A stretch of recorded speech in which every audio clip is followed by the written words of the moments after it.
So a few disclaimers. This video was supposed to come out back in January, so it's a little late. I recorded everything back in February, which was already a bit late. And then college got in the way, and I've just been busy since. Also, for some reason, my hand was just kind of in frame in this position, almost constantly. I have no idea why. It definitely wasn't intentional. And when I was looking back at the footage, it really bothered me. And now it'll bother you. So sorry. Also, when I'm going through my minifigures, I keep referring to them as sets for some reason. Again, no idea why. Just try to ignore it. Anyways, back to past me.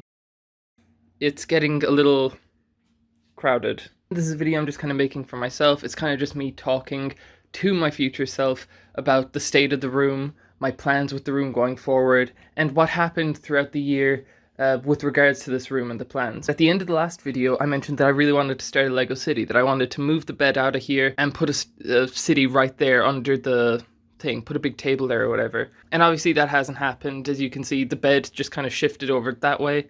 And there's a chair with all my clothes on it there at the moment. Now the reason for this was, at the start of last year, I was just starting on work placement, and that was kind of taking up most of my time and mental energy. That's kind of just what I was focused on and most worried about. And as the year went on, I didn't feel particularly time pressured to get the city started, because the goal was just to have it set up and started before the end of the year. So then, about halfway through the year, I got word that we were getting the plasterers in to finish the other room. For reference, the other room is just the other side of this wall, so I thought there was no point in starting a city here if I have an entire other room to move into. So then I would have loads of space, I could put it anywhere I wanted. Most importantly, I wouldn't have it like set up here, only to have to disassemble it or start over again and move it into an entire new room within a few months. I figured that wasn't worth it. So the plasters came and went. That was towards the end of summer. And then it was the case of, okay, well, let's just get the room finished then. It'll only take 2 weeks. There's only a few things to do. Let's just do it. And as the months went by, it was just kind of delay after delay. Nobody really had the time to dedicate to it. It was put on the back burner, you know, it was a low priority. And that bubbled up into a lot of frustration, because when the plasterers came in, there was a lot of shit in that other room that we needed to move. Specifically, like these bags and boxes and stuff like that. There was also an air conditioning unit and just a whole bunch of other things. Like this big desk that was on the floor, that was all out in the hall or in the other room, just kind of in the way. So we needed to clear it for the plasterers. So it all ended up just being put here in this room, because obviously it was the only other room in the house that it could be put in, and there was space for it, especially since it was supposed to only be temporary. So that's why just everything is in here, and everything is still in here. This room became incredibly cluttered and incredibly messy. It was even messier than it is now, and more cluttered before. So that's why I haven't started a Lego city. Now, at the point of recording this, it is February, so it's not the turn of the new year.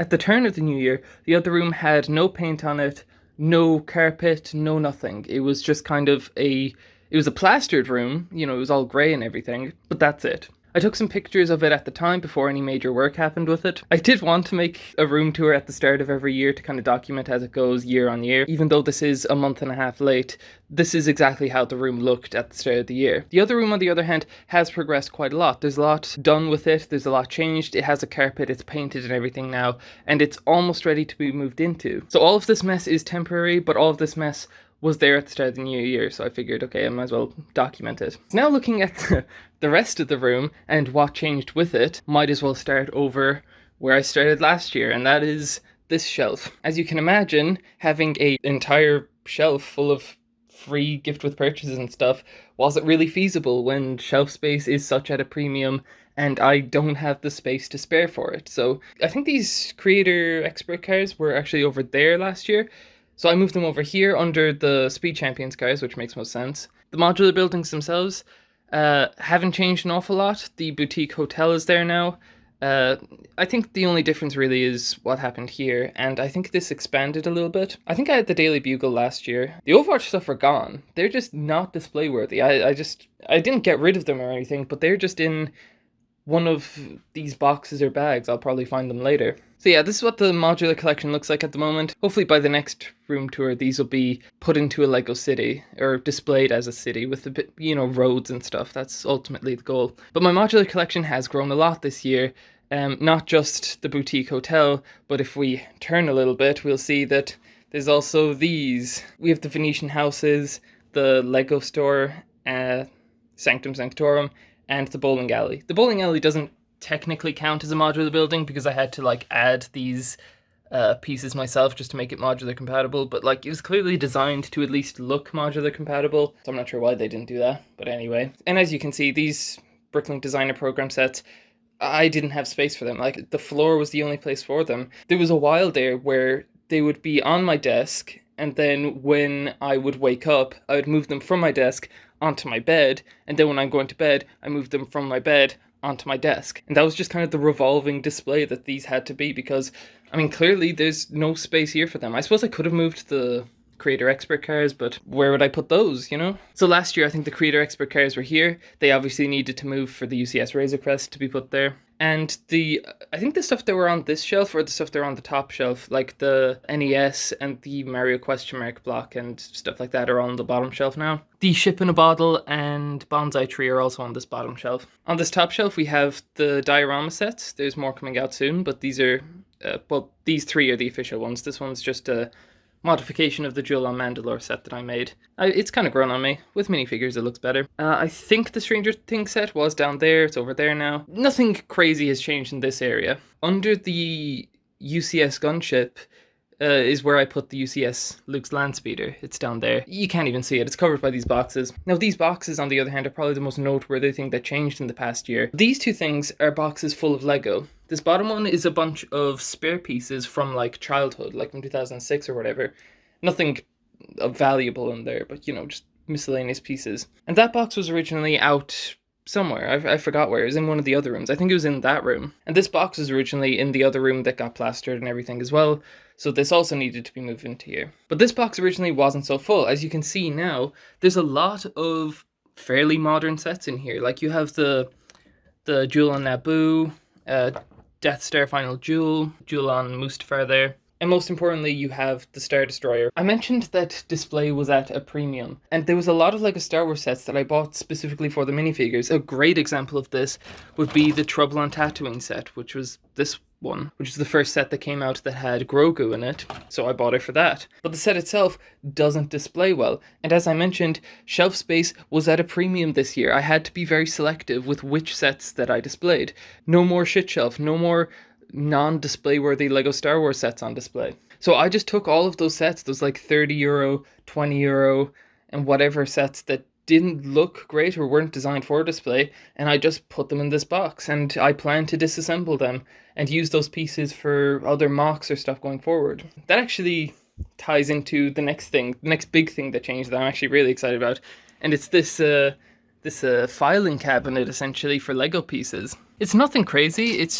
I have my studs in there, you know, it's labeled from this label maker that Dad gave me. I plan to just have this on the desk or just like on a surface nearby the LEGO City, so I can just kind of make modifications and stuff and easily access the pieces. This particular unit isn't great. I had to trim a lot of like bad plastic cuts from it, you know. It's kind of, it's fine, it does the job, but it's kind of low quality, so you know.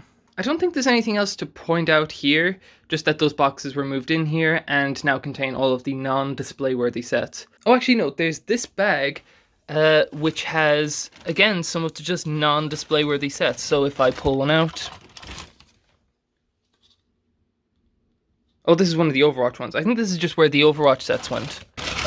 Yeah, this is just the LEGO Overwatch sets. They never display particularly well, so it's not really a loss to have them there. This bag is, I think this is the bag with the gift with purchases stuff. Yeah, like you can see the homestead kitchen, the train, and again, more like Overwatch sets. Just sets that don't display particularly well. I couldn't justify the space on the shelves for. And back here you have some sealed sets that I either got as a gift or got by accident. Like this set, hang on.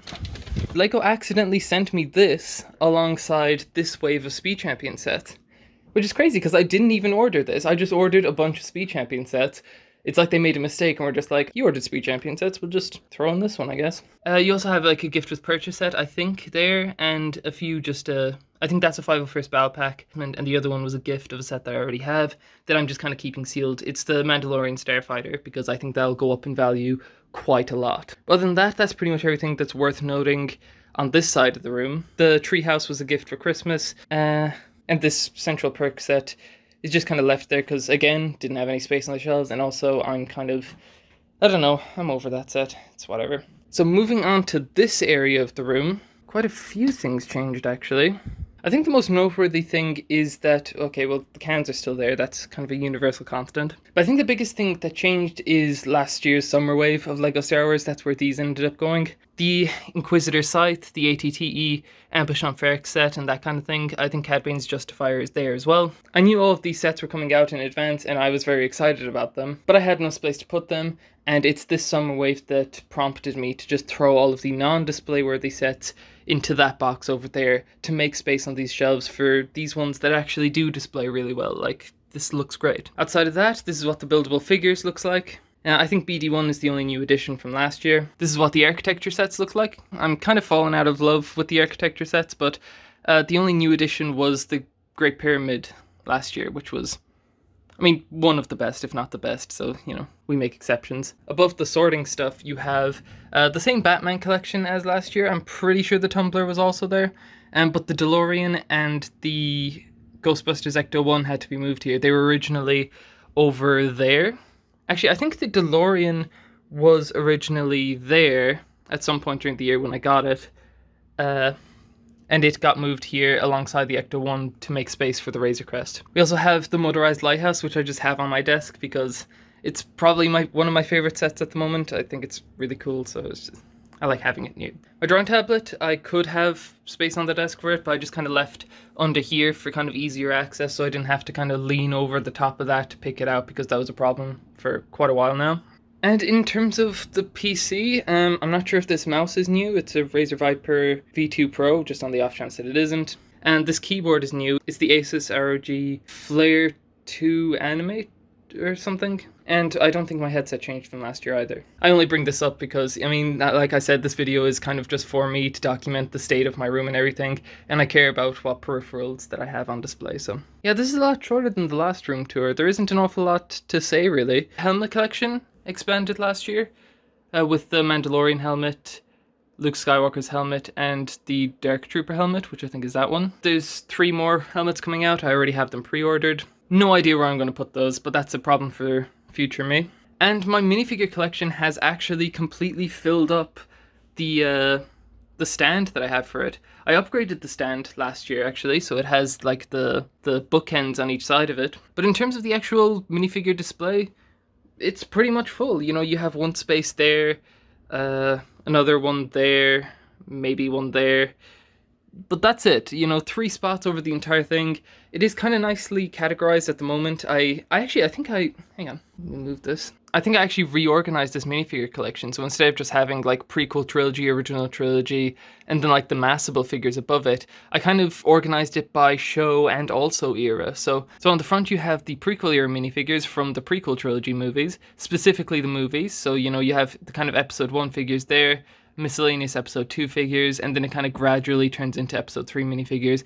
And then you kind of have 3 kind of, they're not Jedi, they're prequel minifigures. It would feel wrong to like disrupt the row of Jedi to just include Padme and Anakin in there, so I just kind of threw them at the end. The next row above the prequel trilogy is Clone Wars, so you have like the villains here, so like Gar Saxon, Maul, and Asajj. And then you have like the Clone Wars specific minifigures, so like Ahsoka, the Clone Wars version of Mace Windu, you know, with the arm printing. All the characters that only showed up in the Clone Wars or were exclusively Clone Wars characters. You had this clone here that I had to put here because I didn't have space up with the rest of the clones for him. And this dude from the Darth Vader's castle, again, I just didn't have any space anywhere else. Oh, actually, let's plonk him up there. It's probably better. Oh, actually, yeah, and this, look at that, organizing it on the fly. And then after the Clone Wars Jedi, it kind of slowly transitions into Bad Batch characters. So like Omega from the Cad Bane's Justifier ship, and Taun We from Obi-Wan's Jedi Starfighter, but I feel like she was a more prominent character in the Bad Batch, so I kind of like her on display with these guys. Just above them, we have just Bounty Hunters. The main reason for Bounty Hunters being its own kind of sub-collection here is because I didn't want to separate Boba and Jango, because I think they just look really well together. And even Cad Bane looks really good alongside them, so I didn't want to separate them. At the episode end, you have C-3PO and May and Brew? May. because again, didn't have any place else to put them, so you know, they're just left there. To the left of the Bounty Hunters, you have the Rebel set. I almost have all of the Rebel sets. I have Thrawn and Ahsoka, which are like the big ones, and that's actually, oh, where is he actually? That's actually black-haired Kanan, so that's cool. I don't have Sabine yet, I'm pretty sure she's the only main character that I'm missing. So above that you have the original trilogy, so just original trilogy sets, nothing crazy here. Above that you have the Disney Plus shows, so like it starts with The Mandalorian there. Boba Fett and Fennec Shand are Mandalorian minifigures in this context. You also have, you know, Bo-Katan and the ones from the UCS Razer Crest, and the just general Mandalorians. Mandalorian Loyalist I also just threw in here because it's Mandalorian, so it makes sense. Above the Mandalorian sets, you have Book of Boba Fett sets. There's only a few of them. There's a lot of crossover. It's whatever. Then to the right of that, you have the Kenobi set, and then the 3 Andor sets. The next row above that, you have just the massable characters. So, you know, clones, Hoth Troopers, Tusken Raiders, you know, Death Troopers, Stormtroopers, that kind of thing. I wasn't originally going to go through my minifigures like that. Might cut it out, who knows. Kind of ran out of things to show. There isn't an awful lot to update on, aside from those boxes being in there, some things moved from there to there, and the reason why the Lego City isn't there. So in terms of next year, I really hope to have the Lego City set up. That's my main goal, is to design and actually start displaying it. I have some really cool ideas for it, so I'm very much looking forward to that. And yeah, this time next year there'll probably be 2 rooms to go through. I'm trying to think if there's anything else. Oh, I got a doorknob. That's new. And across the hole, we got a toilet. But yeah, this time next year, or hopefully on the turn of the new year, hopefully I'll have a lot more of a clean setup with the Lego City to show, if I haven't made Lego City videos in the time in between then. So yeah, thanks for watching, farewell.